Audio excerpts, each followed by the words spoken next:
আজকের ভিডিওটা বড় মাকে নিয়ে।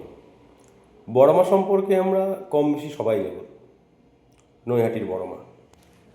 প্রতি বছর মা কালীর একটি 22 ফুট লম্বা মূর্তি তৈরি করা হয়, যার ভিত্তি স্থাপন করা হয় লক্ষ্মী পুজোর দিন। 15 দিন ধরে নির্মিত প্রতি বছরই 12 কিলোগ্রাম সোনা, 200 কিলোগ্রাম রূপা অলংকার দিয়ে প্রতিমাটি সাজানো হয়।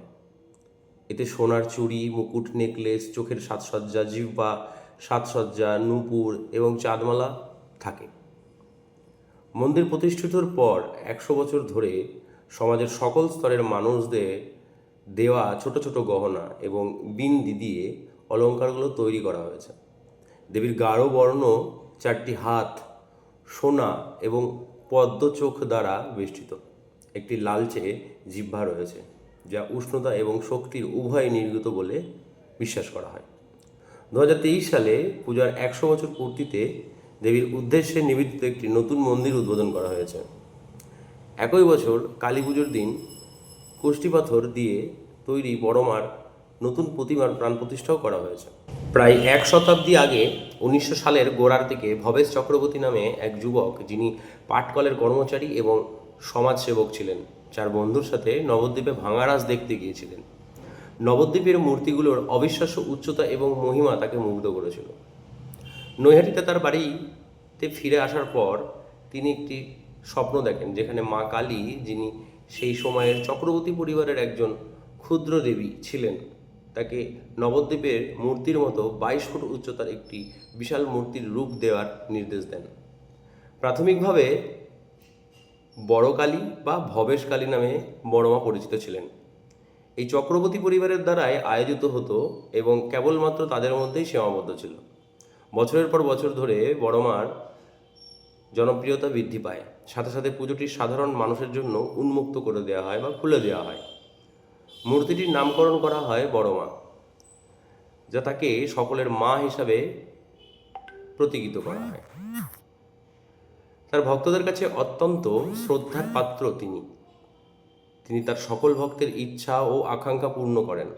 তাদের এই জাত, সামাজিক অবস্থান এবং অর্থনৈতিক পটভূমি নির্বিশেষে বড় মা কইকে ফেরে না, এবং ধর্ম যার বড় মা সকলের নামে ব্যাপকভাবে পরিচিত হয়।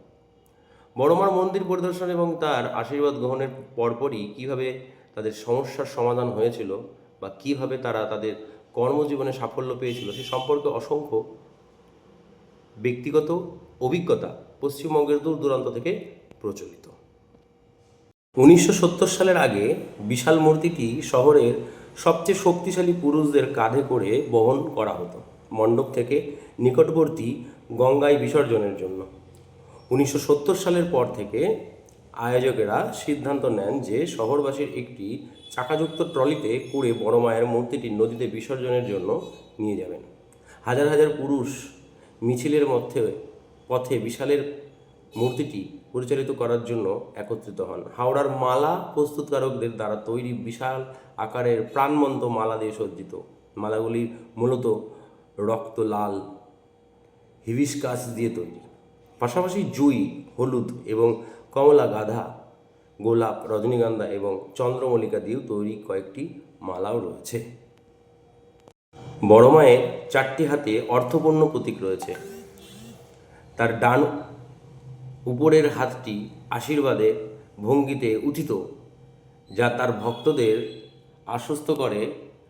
নিচের ডান হাতে জল ভরা সন্দেশ রয়েছে, যা সৎ জীবনযাপনকারীদের জন্য মাধুর্য, পুরস্কার এবং সমৃদ্ধির প্রতীক।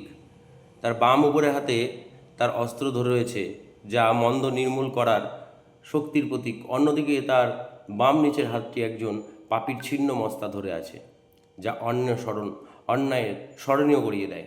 এই প্রতীকগুলোর মাধ্যমে বড় মা কালীর দৈত্য রূপকে লালন পালন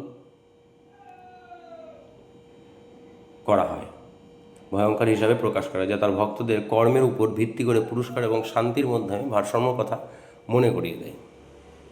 সবশেষে একটাই কথা বলার, জয় বড় মা। ভক্তি যার যার, বড় মা সবার।